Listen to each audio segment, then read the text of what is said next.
नमस्कार मित्रांनो, पुन्हा एकदा तुमच्या सर्वांचं स्वागत आहे माझ्या चॅनलवरती। आज आपण जाणून घेणार आहोत की कॅपॅसिटर हा फॅन मध्ये किंवा सिंगल फेज मोटर मध्ये का वापरला जातो।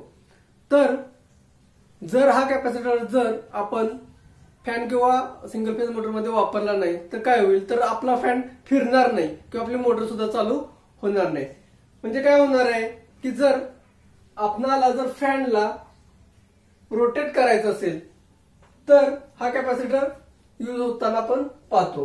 म्हणजे काय करतो हा कॅपॅसिटर, तर सेल्फ स्टार्टिंगचं काम करतो। काय करतो? सेल्फ स्टार्टिंगचं काम करतो।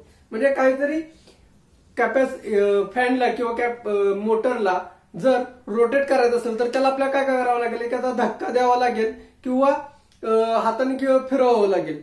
हे जर आपल्याला टाळायचं असेल त्याकरता आपण कॅपॅसिटर यूज करतो। तर नक्की काय होतं ऍक्च्युअल फॅन मध्ये किंवा मोटरमध्ये, जर मोटरमध्ये आपण पाहिलं असेलच की एक मोटरमध्ये आपण अशा वेगवेगळ्या प्रकारच्या वाइंडिंग्स पाहिलेल्या असतात।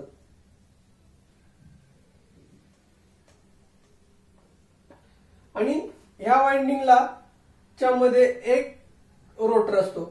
या वाइंडिंगला जेव्हा आपण सप्लाय देतो, म्हणजे एक तर फेज आणि न्यूट्रल सप्लाय देतो।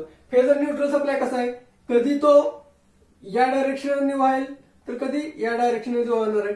ज्यावेळी आपण या वाइंडिंगला जेव्हा सप्लाय देतो त्यावेळी काय होतं की सप्लाय या बाजूने गेल्यानंतर एकदा इकडे बाहेर पडतो, तर कधी इथून जातो तर इकडे बाहेर पडतो। त्यामुळे काय होतं, हा जो रोटर आहे हा रोटर रोटेट करत नाही, तो काय करतो, हमिंग करतो किंवा एका जागी राहून तो आवाज करतो। जसं की तुम्ही पाहिलं असेल कधी कधी फॅन आपला घरामध्ये चालत नाही, त्यावेळी काय होतं की एखाद्या वेळेस कॅपॅसिटर गेलेला असतो किंवा त्याला काहीतरी एक्सटर्नल फोर्सची गरज असते, असं तुम्ही घरामध्ये पाहिलं असेलच।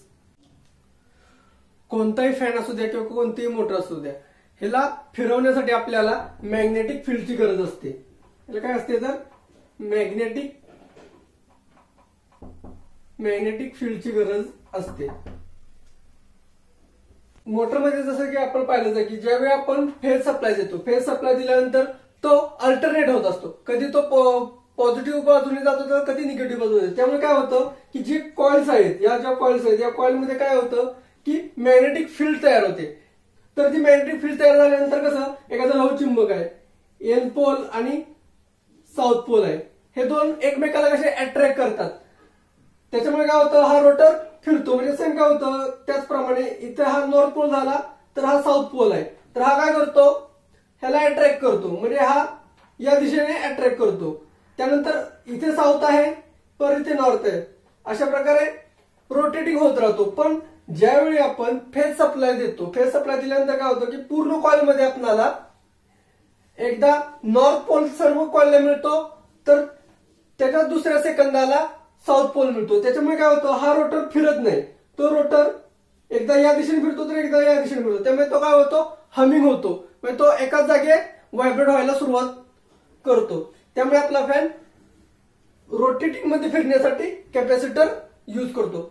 म्हणजे आपण पाहिलं असेलच की फॅन मध्ये दोन वाइंडिंग्स असतात, एक बाहेरच्या बाजूला वाइंडिंग असते तर एक आतमध्ये वाइंडिंग असते।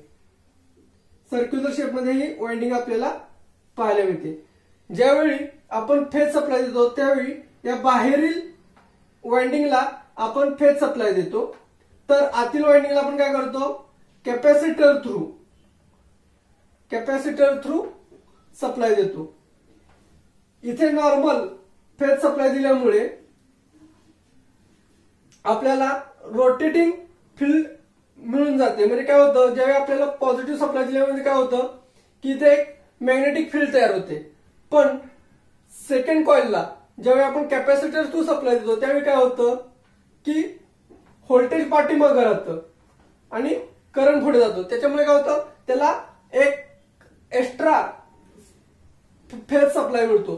त्याच्यामुळे काय होतं, तो रोटेटिंग फील्ड मध्ये फिरताना आपल्याला पाहायला मिळतो। त्यामुळे फॅन मध्ये किंवा मोटरमध्ये कॅपॅसिटर यूज केला जातो। ही माहिती तुम्हाला कशी वाटली, आवडल्यास माझ्या चॅनलला लाईक करा, शेअर करा आणि सबस्क्राईब करायला विसरू नका। धन्यवाद।